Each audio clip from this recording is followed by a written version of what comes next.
আমি এটাই বলবো, যদি কেউ পরিবর্তন করতে চায় তাহলে তার প্রথম স্টেপটা তাকেই নিতে হবে।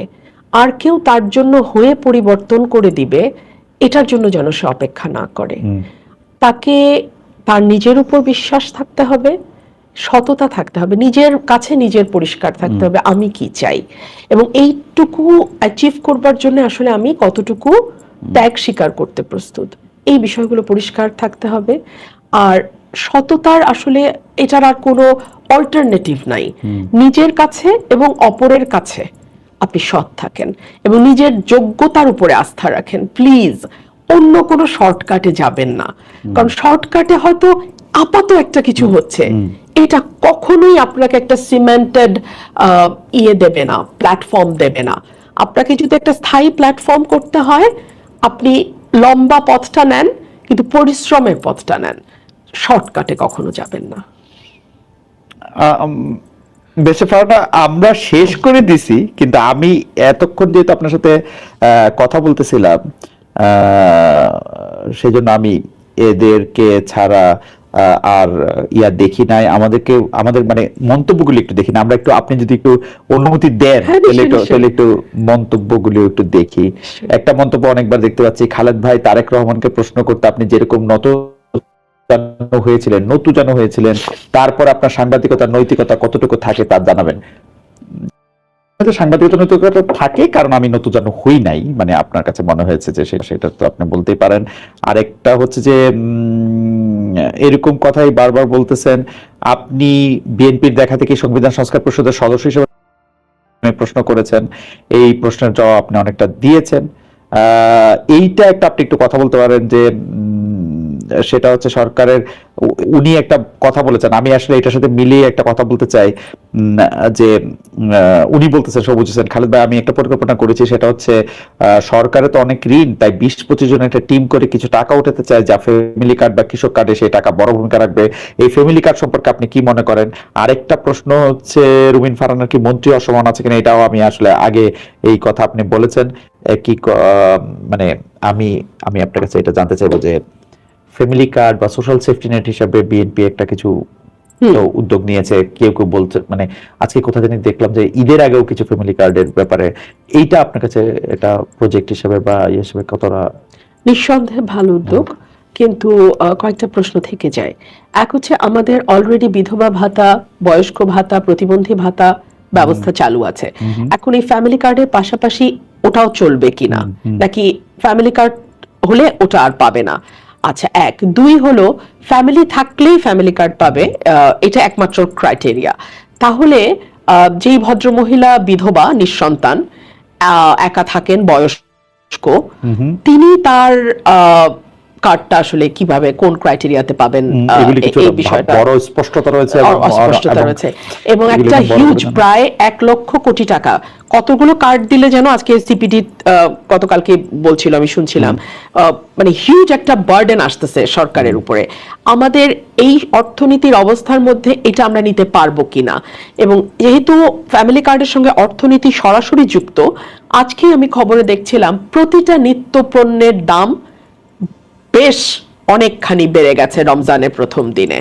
আমি জানি সরকার মাত্র গতকাল বা পরশু গভর্নমেন্ট ফর্ম হয়েছে, এত তাড়াতাড়ি বাজার নিয়ন্ত্রণ কোনোভাবেই সম্ভব না, হ্যাঁ, আসার পরপরই রোজা। কিন্তু আমার মনে হয় যে এখন ওই দিকে সরকারের পুরো ফোকাসটা দেওয়া উচিত। মানুষের কিন্তু আসলেই হাতে মানে অর্থ নাই, মানুষ বাজারে যাচ্ছে, এবং আমি আজকে বলতে শুনলাম একজনকে যে আমি একটা লেবু কিনে এসেছি। সো মানুষ কিন্তু ভালো নাই, স্বস্তিতে নাই। কিন্তু আমি একটা রেগুলার জিনিস আসলে একটু বুঝতে চাই, যে একজন আমাকে প্রশ্ন করতেছেন যে আপনারা দুজন স্পষ্টবাদী, কিন্তু সরকার সমালোচনা করবেন। সরকারের সমালোচনা তো, মানে আমি ক্ষমতাকে প্রশ্নই করতে চাই, ক্ষমতাকে নানা ধরনের ভাবে আমি এটা হয়তো করবো, রুমিন তো আরো বেশি করে নিশ্চয়ই করবেন। কিন্তু আমি একটু ডেভিলস অ্যাডভোকেট হিসেবে বলি, রমজান মাসে যেভাবে আমাদের ডেইলি ইনটেক আমরা বাড়াই, সেই ক্ষেত্রে প্রডিউস তো আর ওরকম বাড়ে না। বাজারে যদি এরকম চাহিদার চাপ থাকে, তাহলে তো আপনার লেবু একটাই কেনার কথা, তাই না? মানে এটা আসলে কি, মানে এটার সমাধান কি? এটা সমাধান কি? অ্যাবসলিউটলি ডিমান্ড সাপ্লাই এর একটা ব্যাপার তো ইকোনমিক্স আসবেই, কিন্তু সেই সাথে আমাদের ঘাটে ঘাটে যেভাবে একটা চাঁদার প্রচলন আছে, হ্যাঁ, আপনি যদি ওটা বন্ধ করতে পারেন, এখানে আবার স্বরাষ্ট্রের দায়িত্ব চলে আসতেছে, ওটা যদি আপনি নিয়ন্ত্রণ করতে পারেন খালেদ ভাই, তাহলে হয়তো লেবুর দাম 2 টাকা বাড়তো, 20 টাকা না। এখন ওই রমজানকে মাথায় রেখে ঈদ সামনে সবার আবার ওই চাঁদাও দ্বিগুণ দিতে হয়, বুঝছেন? তো সবকিছু অ্যাকুমুলেট করে সেটা গিয়ে দাঁড়ায় ভোক্তার কাঁধে, কোনোটাই বিচ্ছিন্ন না। আরেকটা কথা খুব প্রচলিত, এটা আমাদের যে দর্শক একটা প্রশ্ন করছেন, দর্শকের প্রশ্ন নিয়ে বলতেছি, মুগ্ধ বিশ্বাস অনেকে একটা কথা বলতেছেন যে আগের সরকারে কেউ কেউ এমন কাজ করেছে যে তাদের বিচারের মুখোমুখি হওয়া উচিত। ব্যারিস্টার রুমিন ফারহানা এই সম্পর্কে কি বলেন? প্রপার ইনভেস্টিগেশন যদি হয়, যদি সত্যিকারই সেরকম কোনো অনৈতিক দুর্নীতি বা অন্য কোনো স্খলনের প্রমাণ পাওয়া যায়, কেন নয়? বিচারের ঊর্ধ্বে তো আসলে কেউ না, কেউ বিচারের ঊর্ধ্বে না। আপনি ধরেন একটা সে ফর এক্সাম্পল, এই গত 17 মাসে মদ কয়টা হয়েছে বলেন তো? আমি তো আসলে হিসাব রাখতে রাখতে আমি আর হিসাব রাখতে পারি নাই, হ্যাঁ, মাজার ভাঙা গুনতে গুনতে আমি আর এক পর্যায়ে I was lost. Absolutely, absolutely. হ্যাঁ, আর 360 দিনে 365টা, এটা মুখস্থ আমার বলছিলাম বলে মনে আছে, কিন্তু 360 দিন তো না, 365 দিন তো না, এটা তো আরো 6 মাস লিঙ্গার করছে। আমার কয়টা মাজার ভাঙা হয়েছে আমি জানি না, এগুলার কি বিচার হবে না, হওয়া উচিত না খালেদ ভাই? মাজার ভাঙা হয়েছে মানে কার জানি সম্মান ঠিক রাখার জন্য আপনি কবর থেকে লোকটাকে নামায় আপনি তাকে পুরাই দিচ্ছেন, এবং সেটা আপনি ফেসবুক লাইভ করছেন, সেইটার মধ্যে থেকে আপনি আসলে ভিডিও করে বাজারে ছাড়ছেন। কার কার জানি আপনি সম্মান রক্ষা করছেন, কার কোন মানে কি বলে কোন স্পিরিট রক্ষার জন্য আপনি গিয়ে 2টা বিল্ডিং এ আগুন লাগাই দিচ্ছেন, সেটা 2টা পত্রিকা, যে আপনি এটা হচ্ছে আপনার জুলাই স্পিরিট।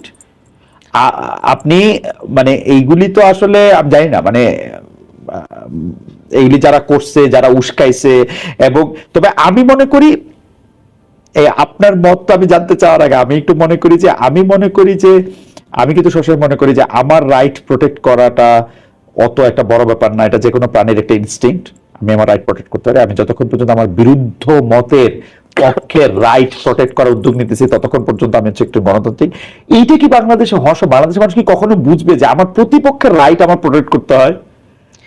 তাহলে বাংলাদেশ এটা কি কোনোদিন মানুষ বুঝবে? এটা না, আমি এটাকে অন্যভাবে বলি। আমাকে একজন প্রশ্ন করেছিল যে আপনি এখন আওয়ামী লীগের ব্যাপারে তো বেশ সফট, আপনি একটু আগে বললেন সফট কেন? আমি একটা কথা বলি, আমার প্রতিপক্ষের হাত থেকে যখন তলোয়ারটা পড়ে যায় তখন তার প্রোটেকশন দেওয়ার নৈতিক দায়িত্ব আমার। আমি আমার তলোয়ার দিয়ে তাকে আঘাত করতে পারি না, ওটা বীরের কাজ না, ওটা কাপুরুষের কাজ। সুতরাং এখন আওয়ামী লীগের সমস্ত অধিকার রক্ষা যদি আমি করতে পারি, আমরা করতে পারি, এই সরকার করতে পারে, সেখানেই ডিফারেন্সটা হবে আপনার সাথে আগের সরকারের। এবং এই যে মাইনরিটির প্রোটেকশন নিয়ে আমি একটু বলতেছিলাম যে দীপু দাসকে উনাকে পুরায় মাইরা ফেলা হইলো, উনাকে পুরায় মাইরা ফেলা সম্ভব হইলো, উনাকে হচ্ছে মানে যেহেতু উনি মুসলমান না কোনো কিছু একটা বইলা ট্যাগ দিয়া। এইটা আপনার কি মনে হয়, এটা আমরা বন্ধ হইতে দেখবো? আমরা যে যারা সংখ্যায় কম তাদেরকে আমরা প্রোটেক্ট করতে পারবো? আপনার কি মনে হয় আসলে?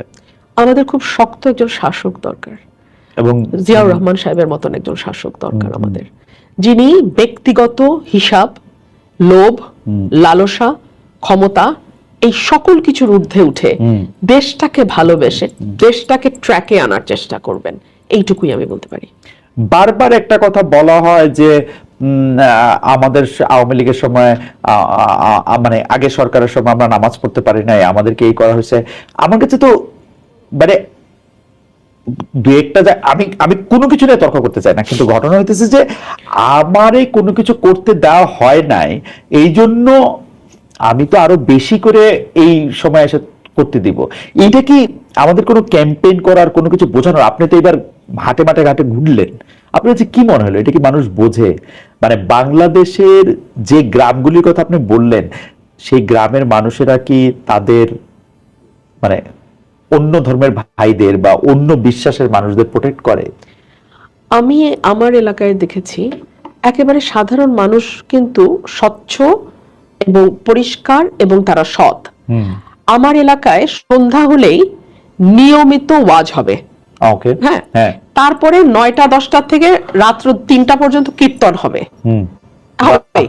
আওয়াজ করে একেবারে আওয়াজ করে। আমার বাসা থেকে তো আমি বল্লাবাড়ির কীর্তন প্রতিদিন শুনি এবং আমার খুব ভালোও লাগে। রাত্র 2টা-3টা পর্যন্ত কীর্তন হবে। আর এই যে আপনার ওই অক্টোবর মাস থেকে শুরু হবে ফেব্রুয়ারি পর্যন্ত বাউগান মেলা। গত বছর মেলা বন্ধ করছিল, আমি গিয়ে পিটায়া মেলা আবার শুরু করেছি। সো মানে ওখানে আমাকে চিৎকার করে মানে লাঠি হাতে যেতে হয়েছে, এন্ড আই ওয়েন্ট দেয়ার। ওকে, তো আমি মেলা আমার এখানে কোনোভাবে বন্ধ হতে দেব না। মেলাও চলবে, ওয়াজও হবে, কীর্তনও হবে। হাফিজুল ইসলাম শাওন উনি বলতে মন্ত্রণালয়, পররাষ্ট্র মন্ত্রণালয় ভারত আর আমেরিকার নিয়ন্ত্রণে কথাটা, আমি যদি মানে এটা নিয়ে আপনার মন্তব্য আমার মনে করি, যদি খলিলুর রহমান মানে ইন্ডিয়া বা আমেরিকার লোক হয়ে থাকেন, আমি এইটার জবাবদিহি দাবি করি হচ্ছে ডক্টর মোহাম্মদ ইউনূসের কাছে। কারণ ডক্টর মোহাম্মদ ইউনূস এটা ইন্ট্রোডিউস করছেন ওনারে, এবং উনার সেটা ওনার জানা উচিত ছিল, এবং ওনার এটা বোঝা উচিত ছিল হাই রিপ্রেজেন্টেটিভ ফর রোহিঙ্গা, তারপরে গিয়ে হচ্ছে যে নিরাপত্তা উপদেষ্টা যেটা দরকার। মানে আপনি কি মনে করেন আসলে এই যে প্রশ্নটা আমি ইচ্ছা করলে এড়াই যেতে পারতাম, কিন্তু এটা আসলে একটা প্রশ্ন, তাই না? মানে খুবই গুরুত্বপূর্ণ প্রশ্ন। মানে কেন, এবং এইটা যদি হয় তাহলে আমাদের কপালে দুঃখ আছে। আরেকটা হইলো যে আপনি রাজনৈতিক দল করবেন কিনা, অনেক প্রশ্ন আসছে সেটা। এটা যদি আপনি এটা বলেন, আপনি একটা আলাদা রাজনৈতিক দল করার ইচ্ছা আপনার আছে কিনা? আপাতত নেই।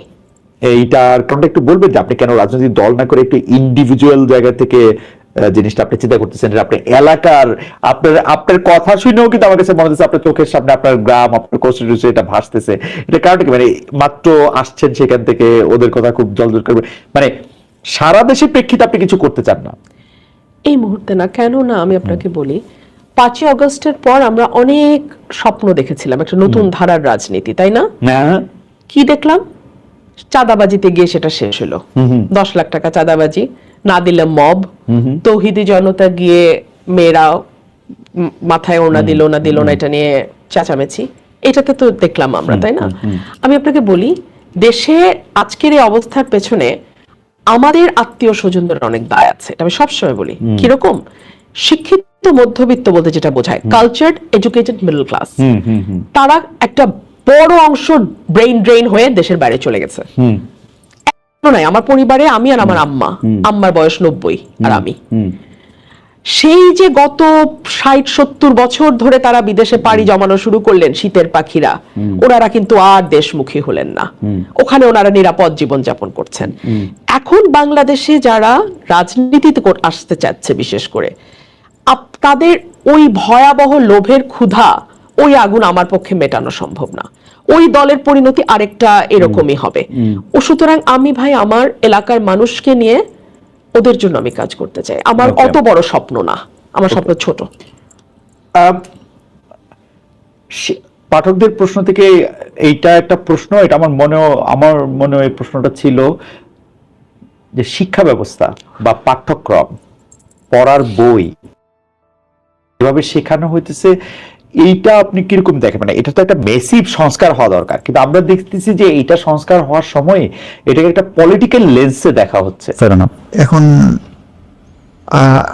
আর-রিজালু কাওয়ামুনা আলান নিসা, কেন আল্লাহ সেটার ব্যাখ্যা দিয়েছেন যে নারী জাতির বেশ কিছু দায়িত্ব পুরুষকে পালন করতে হয়, কিন্তু পুরুষের কোনো দায়িত্ব নারীকে পালন করতে হয় না। ওকে, নারী যদি কোনো ব্যবসা করে, স্বামী পুরুষ লোকটি এখানে কোনো হক দাবি করতে হয়, কিন্তু পুরুষের যে অ্যাসেট আছে সেখানে নারীর অংশ আল্লাহ তাআলা নির্ধারিত করে দিয়েছেন। কেন? যে তাদের এই দায়িত্বটা তোমাকে নিতে হবে। আমি কোন দৃষ্টি থেকে বলেছি? আমি বলেছি কোরআন যেটা বলেছে সেটা, আমার কোনো কথা না। এখন কোরআনের আইন তো মানব জাতির জন্য, শুধু মুসলমানদের জন্য না, এবং শুধু মানব জাতির জন্য না, আল্লাহর ওয়াল ক্রিয়েশনের জন্য কোরআন। সারা সৃষ্টির মধ্যে সামঞ্জস্য এবং শৃঙ্খলা বিধানের এইটা হচ্ছে গাইডবুকটা হচ্ছে কোরআন। তো সেই কোরআন আল্লাহ তাআলার ভার্ডিক্ট, আমি তো আমার মত বলি নাই, আল্লাহ তাআলা যা বলেছেন আমি তাই বলেছি। ওকে, এখন আপনি বলতে পারেন যে তাইলে কি নারীরা ওই জায়গায় আসতে পারবে না? হ্যাঁ, দেখেন রিয়েলিটি দেখেন। আপনি আমেরিকায় আছেন না? আমেরিকা স্বাধীন হওয়ার কত বছর হয়েছে? মানে 200 সামথিং বছর। জি, একজন নারী প্রেসিডেন্ট হয়নি। কেন? সেখানে কি যোগ্য নারী নাই? কিন্তু আবার ইংল্যান্ডে হয়েছে, ইংল্যান্ডে হয়েছে, আরো অন্যান্য জায়গায় হয়েছে, কিন্তু এখন আমেরিকাতে হয় নাই। হ্যাঁ, এখনকার দুনিয়ার সবচেয়ে বড় শক্তিশালী দেশ যেটা, সেই দেশে নারীরা কি কোনোদিন কম্পিটিশনে আসেনি? আসছে, কিন্তু ফেল করছে। কিন্তু তাদেরকে আমেরিকাবাসী সিলেক্ট করে নাই। রাইট। কেন করে নাই? এই জব তারা দিতে পারে। তবে আমরা তাদেরকে একটা বিচক্ষণ বুদ্ধিমান জাতি হিসাবেই দেখতে পাই, ওকে, সাহসী হিসাবেও তো সেখানে দেখেন এটা হয়নি। তো যুক্তিতে আপনি গেলে কি দেখবেন? একজন মা যখন চাইল্ড বেয়ারিং হবে, তখন কি একজন সুস্থ সক্ষম পুরুষের মতো তিনি সব ফিজিক্যাল অ্যাক্টিভিটি করতে পারবেন? পারবেন না। যদি তিনি পারতেন তাহলে ম্যাটারনিটি লিভের দরকার হতো। ম্যাটারনিটি লিভটা দেওয়া হয় কি জন্য? এটা তার ডিউ, এটা তার হক, এটা তার অধিকার। তার অধিকার, এটা কোনো তার প্রতি কোনো প্রিভিলেজ না, ব্লেসিং না, এটা তার পাওনা। তো এই জায়গা থেকে আমরা মাদেরকে আল্লাহ রাসূল সাল্লাল্লাহু আলাইহি ওয়াসাল্লামের জমানায় সর্বোচ্চ যতটুকু সম্মান দিয়েছেন তা আমরা দেওয়া। যেমন ধরেন যে আল্লাহ রাসূল যুদ্ধে মহিলাদেরকে নিয়ে গেছে, আল্লাহ রাসূল ক্রিটিক্যাল টাইমে মহিলাদের পরামর্শ নিয়েছেন। হুদাইবিয়ার সন্ধি সব পুরুষ সাহাবীরা সরে গেছে, মনের দুঃখে কষ্টে রাসূল করিম সাল্লাল্লাহু আলাইহি ওয়াসাল্লাম থেকে দূরে সরে গিয়ে কান্নাকাটি করতেছে। সেই সময় তিনি যাকে সঙ্গিনীর সাথে নিয়ে গেছেন, গিয়ে জিজ্ঞেস করছেন, তুমি কি বলো?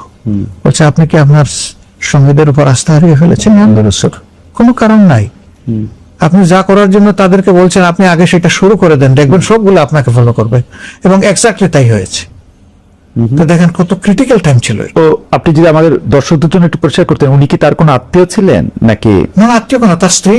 ও, তার স্ত্রীর পরামর্শ দিয়েছেন, তার স্ত্রীর পরামর্শ। আমি সেটা একটু বলছি, মানে আল্লাহ রাসূল বদর যুদ্ধ ছাড়া যত যুদ্ধে অংশগ্রহণ করেছেন সব যুদ্ধে স্ত্রীদেরকে নিয়ে গেছেন সাথে। একজন তিনি লটারি করতেন, লটারিতে যার নাম আসতো তাকে তিনি নিয়ে যেতেন। আচ্ছা, অন্যান্য সাহাবীরা নিয়েছেন, এমন বিধবা মহিলারাও আল্লাহ রাসূলের অনুমতি নিয়ে যুদ্ধে অংশগ্রহণ করেছেন। ওকে, হুদাইবিয়ার সন্ধির সময় ওনার সাথে কোন, সম্ভবত একটু দেখতে হবে, দেখো তো একটু, আচ্ছা আমাকে সাহায্য করো। জি।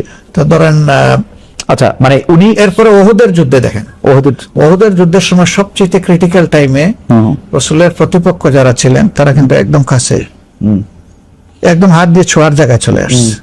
সেই সময় পুরুষ নাই, একজন মহিলা, হযরত নুসাইবা রাদিয়াল্লাহু তাআলা, তিনি ঘুরে ঘুরে আল্লাহ রাসূলকে প্রোটেকশন দিয়েছে। এবং যুদ্ধের পরে দেখা গেল তার দেহে 70টা ভারী জখম, রক্ত অঝর চারায় জ্বরছিল, জুল ছিল শরীরের মধ্যে। আল্লাহ রাসূল ভাঙ্গা দাঁত, দুইটা দাঁত তার ভেঙে যায় আঘাতে, সেই সময় নিজের দাঁত দিয়ে ওই কামড় দিয়ে বের করে দিয়েছে। তারপরে তার শুশ্রূষা নিজে করেছেন, আলহামদুলিল্লাহ পরে তিনি সুস্থ হয়ে উঠেছে। তো মহিলারা এত ঝুঁকিপূর্ণ কাজে যেখানে দায়িত্ব পালন করেছেন, তাহলে সমাজের সব জায়গায় তারা পারবেন না কেন? তো আল্লাহ তাআলা সীমারেখা এটা আমাদের জন্য নির্ধারণ করে দিয়েছেন। পুরুষের জন্য কিছু সীমা আছে, মহিলাদের জন্য কিছু সীমা আছে। এটা মানলে কারো কোনো লস নাই, তবে হ্যাঁ, এটা কারো উপর চাপাইয়া দেওয়ার কোনো জিনিস না। ওকে, ফেয়ার এনাফ। আমার মনে হয় আপনি যদি এখন পলিটিক্যাল আসপেক্টটা বলতেন, 2001 থেকে 2006 পর্যন্ত আপনারা জোট সঙ্গী, মানে বেগম খালেদা জিয়া সে সময় প্রধানমন্ত্রী ছিলেন, তখন তাকে আমরা নেতা হিসেবে মানলাম কেন? হ্যাঁ, এই প্রশ্ন আসবে স্বাভাবিক। আমরা একটা জোটে ছিলাম, এই জোট যখন ফর্ম হয় তখনও বেগম খালেদা জিয়া ছিলেন বিএনপির চেয়ারপারসন, সিগনেটরি ছিলেন বেগম খালেদা জিয়া, অধ্যাপক গোলাম আজম সাহেব, হোসেন মোহাম্মদ এরশাদ এবং শায়খুল হাদিস আল্লামা আজিজুল হক সাহেব। এই চারজন ছিলেন মানে প্রথমে সিগনেটরি। এটা দিয়ে একটা চার্টার তৈরি হয়, দলিল তৈরি হয়, এগ্রিমেন্ট। সেই এগ্রিমেন্টে ছিল যে আমরা আন্দোলন করবো একসাথে, নির্বাচন করবো একসাথে, বিজয় লাভ করলে সরকারও গঠন করবো একসাথে। তো সেই সরকারে আমরা মাত্র 2 জন লোককে মন্ত্রী হিসেবে পেয়েছিলাম। আমাদের তৎকালীন আমির জনাব মতিউর রহমান নিজামী, মৌলানা মতিউর রহমান নিজামী সাহেব এবং আলী হাসান মুজাহিদ সাহেব, আল্লাহ তাদের শহীদ হিসেবে কবুল করুন। তারা 2 জন সেখানে অংশগ্রহণ করেছিলেন। নিজামী সাহেব 2 বছর ছিলেন প্রথমে এগ্রিকালচারে, এরপরের অংশটা 3 বছর ছিলেন তিনি ইন্ডাস্ট্রিতে, মিনিস্ট্রি অফ ইন্ডাস্ট্রি। তো আর মুজাহিদ সাহেব ছিলেন সোশ্যাল ওয়েলফেয়ার। আমাদের এখানে করার কিছু ছিল না, আমরা পারতাম এই সরকারে অংশ না নিয়ে, কিন্তু আন্দোলন তো একসাথে করেছে। কেন আমরা আন্দোলন একসাথে করেছি? সবার জন্য একটা কমন প্রবলেম ছিল। তখনও শেখ হাসিনার সরকারটা কিন্তু এবার যে শেপ নিল সেই শেপে চলে গেছিল। তো ওইটা থেকে দেশকে বের করে আনার জন্য সবাই ঐক্যবদ্ধ হয়েছে। কজ কমন হওয়ার কারণে ডিভাইডেড শক্তি নিয়ে না করে আমরা ইউনাইটেড শক্তি নিয়ে এই কাজটা করেছি। আর যেহেতু এগ্রিমেন্টে ছিল যে একসাথে আমরা সরকার গঠন করব, সেই কারণে আমরা পার্টিসিপেট করেছে। ওকে, এটা আমাদের সিদ্ধান্ত না, এটা তো তাদের দলের সিদ্ধান্ত। আর অবভিয়াসলি সাধারণত যে দলের নেতৃত্বে সরকার গঠন হয়, অন্য কোনো ব্যতিক্রম না ঘটলে সেই দলের প্রধানই কিন্তু প্রধানমন্ত্রী অথবা চিফ এক্সিকিউটিভ হয়। এইটা মানার ক্ষেত্রে আপনাদের কি, মানে আমি থিওলজিক্যাল অ্যাসপেক্টটা জানতে চাচ্ছি, এটার জন্য কি আপনাদের কোনো ইজমা বা কিয়াস করার কোনো বিধান, মানে মানে আপনার অবশ্যই আছে, তখনকার নেতৃবৃন্দ নিশ্চয়ই তারা এগুলা বিবেচনায় নিয়েই করেছে। এই এই এই প্রসঙ্গে আর কি আমার শেষ প্রশ্ন, যে অনেকেই বলে থাকেন যে যেহেতু আপনারা জুলাই সনদে এবং সেই আন্ডারস্ট্যান্ডিং একজন অন্যতম সিগনেটরি, যতগুলি সংস্কার সেগুলি প্রত্যেকটা ক্ষেত্রে আপনারা খুবই ভোকাল ছিলেন, সেখানে 5% নারী প্রার্থী আপনাদের দেওয়ার কথা, সেটা আপনারা দেন নাই, এইটার কারণটা একটু সংক্ষেপে বলবেন? আমরা দিতে পারি নাই, কিন্তু দিব না এটা আমরা বলি নাই। We are getting prepared. দিতে আমরা তো মিসেস রহমানকে, মানে মিসেস শফিকুর রহমানকেও আমরা সংসদে দেখছি। এই 5% তো এখনকার, এটা পরবর্তী সংসদের জন্য, কারণ আমরা যে সংস্কারের চার্টার যেটা করেছি ওটা পরবর্তী না। আপনি যেহেতু একমত হইলেন, এটা আপনার জন্য একটা মোরাল অব্লিগেশন ছিল কিনা? মোরাল অব্লিগেশন ছিল কিনা যে আমি অস্বীকার করি না। তো দেখেন আমাদের জোট থেকে কিন্তু আমরা আবার এলাও করেছি। আচ্ছা, আমরা নিজেরা দেইনি, কিন্তু জোট থেকে এলাও করেছি। আমরা দেইনি বলে দিব না এটা বলি নাই কোথাও, আমরা বলেছি উই আর প্রিপেয়ারিং, আমরা ইনশাআল্লাহ দিব, আগামীতে পাবেন আপনারা। এই চার্টার যখন বাস্তবায়ন হয় তখন আপনারা আমাদেরকেই সবচেয়ে কাছে পাবেন। যেমন ধরেন বিভিন্ন দলের আরপিওতে আছে যে দলগুলো একটা নির্দিষ্ট সময় দেওয়া ছিল, এই সময়ের ভিতরে মিনিমাম 30% তারা উইমেন্স পার্টিসিপেশন এনশিওর করবে সব লেভেলে, নেতৃত্বের লেভেল থেকে শুরু করে। এটা শুধু মানে অন্যদের কি আছে আমি জানি না, but we are damn satisfied যে এটা আমরা যা দরকার ছিল তার চেয়ে অনেক বেশি আমরা করেছি। জোটের প্রসঙ্গে বলি, অনেকে এটা বলেন যে ইসলামী শাসনতন্ত্র আন্দোলন সঙ্গে যদি আপনারা জোটবদ্ধ থাকতেন তাহলে হয়তো কিছু ভোট বেশি পাইতেন, হয়তো বিএনপি এরকম একটা ল্যান্ডস্লাইড নাও পাইতে পারতো। আপনি কি এটা মনে করেন যে শেষ মুহূর্তে? আমরা মনে করি ভোট আমরা পেয়েছি, কিন্তু আমাদের ভোটগুলো আমাদের বাক্সে অন্যদিক থেকে ডাইভার্ট হয়ে গেছে। এইটা বললে তো আবার জানতে চাইতে যে কারা করলো এটা, আপনি এটা প্রেডিক্ট করতে পারছিলেন কিনা যে ভোটের আগে যে এরকম কিছু একটা হইতে পারে? কেন, আমরা তো বলে এসেছি না যে এখন পর্যন্ত কোনো লেভেল প্লেইং ফিল্ড হয়নি, আমরা তো এই কথা বারবার বলেছি। আপনি কি ইভেন লন্ডন বৈঠকের পরে কিন্তু আমরা ডিপ কনসার্ন এক্সপ্রেস। আপনারা কি ডক্টর ইউনূস সরকারকে? অবশ্যই আমরা সব না, আমরা ওনাকে দায়ী করছি না, কিন্তু ওই লন্ডন বৈঠকে গিয়ে যখন মানে 4 দিন আগে দেওয়া নির্বাচনের ডেট উনি পাল্টায় ফেললেন, কারোর সাথে কোনো কনসালটেশন ছাড়া, অন্য কোনো স্টেক হোল্ডারের সাথে কোনো মত বিনিময় করলেন না। সেই দিনই আমরা বলেছি যে আসলে নির্বাচনের লেভেল প্লেইং ফিল্ড থাকে না, ফিল্ড একদিকে ঝুঁকাই দেওয়া। আমরা গেছে বলে নেই, আমরা ঝুঁকে দেওয়া হয়েছে। আমরা যখন উনার সঙ্গে তো আমার কথা হয় না, কিন্তু উনার উপদেষ্টাদের সঙ্গে যাদের সাথে কথা হয়েছিল তারা কিন্তু এটার একটা আড়াল নিতে চেষ্টা করলেন। ডক্টর রহমানই তো বলছিলেন যে আমরা ফেব্রুয়ারিতে ইলেকশনটা করি, রোজার আগে করি। আপনি দেশে ফিরে আসতেন, আপনি ওখানে বলতেন যে আপনার ওপিনিয়ন আমি নিলাম, দেশে ফিরে গিয়ে আমি আবার একটু তাদের সাথে কথা বলি। আমি একজন বলছি, কিন্তু আরো তো স্টেক হোল্ডার ছিল, এখানে প্রায় 40টা দল এই ডায়ালগে অংশগ্রহণ করেছে। আমি কিন্তু এরকম শুনছি যে ডক্টর ইউনূস জনাব তারেক রহমানকে বলছেন যে দেখেন আপনি ডিসেম্বর ইলেকশন দাবি করতেছেন, কিন্তু আসলে জামায়াতে ইসলামী, আমি শুনছি এটা, বিকজ এটা তো আর তাদের মধ্যে প্রিভিলেজ কমিউনিকেশন, কেউ আমাদেরকে বলেন নাই। হ্যাঁ, এটা এরকম কেউ বলেন না। আচ্ছা, তার উপদেষ্টাদের মধ্যে একজনকে দায়ী করেছে, তখন এই এক্সপ্লেনেশন আলাদা। আচ্ছা, আমারই একজন উপদেষ্টা কিন্তু নাম প্রকাশের অনিচ্ছুক, উনি আমার এই এক্সপ্লেনেশন দিছে যে ওটা উনি ওনাকে বলছেন যে যেহেতু এটা ওনার মধ্যে আছে। However, I don't know. আমরা উইটনেস করি নাই, আমরা বলতে পারবো না। আচ্ছা, ঠিক আছে। ইসলামী শাসনতন্ত্র আন্দোলনের কথাটা যে আমি যেটা বলতেছিলাম একটু শেষ করে, নাম হলো ইসলামী আন্দোলন বাংলাদেশ। ইসলামী আন্দোলন এক সময় ওই নাম ছিল। আচ্ছা, ইসলামী আন্দোলন বাংলাদেশ, সরি, আমি আসলে ইসলামী আন্দোলন বাংলাদেশ দেখতেছি, কিন্তু মানে এখানে পড়তেছি ইসলামী আন্দোলন বাংলাদেশ, মুখে বলতেছি হচ্ছে ইসলামী শাসনতন্ত্র আন্দোলন।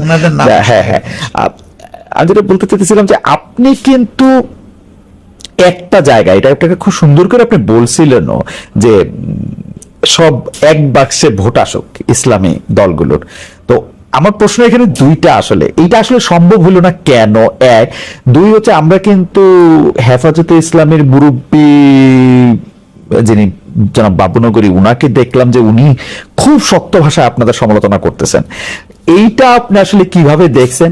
দুই হচ্ছে প্র্যাকটিক্যালি কি ইসলামের অনেকগুলি জিনিস তো আছে সাবজেক্ট টু ইন্টারপ্রিটেশন, আমি নিজেও একটু একটু পড়তে বা দেখতে চেষ্টা করি, পারি পড়বো না এরকম, কিন্তু অনেক কিছু আছে সাবজেক্ট টু ইন্টারপ্রিটেশন। তো ওইটাকে আসলে এক বাক্সে আনা সম্ভব বা একরকম করে এটা চিন্তা করা সম্ভব? দেখেন, মানুষ যখন ভালো কিছু চিন্তা করে তখন তার সামনে একটা টার্গেট থাকে, যেমন ওই জায়গাটায় পৌঁছতেছে, কিন্তু সবসময় মানুষ 100% কিন্তু অ্যাচিভ করতে পারে না। এটা জাতীয় জীবনে একটা বড় ধরনের পদক্ষেপ বলতে পারে না। বাকি দলগুলা কিন্তু আমাদের সাথে ছিল, তারা আমাদেরকে ছেড়ে দেন। যারা গিয়েছেন তাদের সাথে কি কারণে গিয়েছেন তারা একটা ব্যাখ্যা দিয়েছেন, আমরা কিন্তু ব্যাখ্যা দেইনি। আমরা কেন দেইনি জানেন? আমরা চাই যে না, যেটুকু ঐক্যের পরিবেশ সৃষ্টি হয়েছিল এটা আমাদের দ্বারা যেন ধ্বংস না হয়, বরঞ্চ এই জায়গাটা ঠিক থাকুক। ওনারা বললেন, আমরা আর একটা কাউন্টার বললাম, তাহলে তো দূরত্বটা আরো বাড়বে। বরঞ্চ দেখেন আমরা কি করেছি, ওনাদের সিট নিয়ে কথাবার্তা ছিল, স্যাটিসফাইড হয়তো ওনারা হতে পারেন নাই, এর কারণে ওনারা সরে গেছেন, চলে গেছে। আর চলে যাওয়ার পরেও আমরা ফিল করেছি যে এটুকু ঐক্য রয়ে গেল, এটা করার ক্ষেত্রে তাদের একটা অবদান ছিল। আমরা এর প্রতি সম্মান দেখানোর জন্য আমাদের একজন এপেক্স বডি মেম্বার বরিশাল পাস মানে মহানগরী, সেখানে উনি আমাদের ক্যান্ডিডেট ছিলেন, আমরা তাকে উড্ড করে নিলাম, তাদেরকে রেসপেক্ট করেছি যে তারা দুইটা সিটে পীর সাহেবের ইমিডিয়েট ছোট ভাই যে মুফতি ফয়জুল হক সাহেব তিনি দাঁড়িয়েছেন, অন্তত একটা সিটে আমরা আমাদের ক্যান্ডিডেট উড্ড করে তাদেরকে সম্মানটা দেখাই।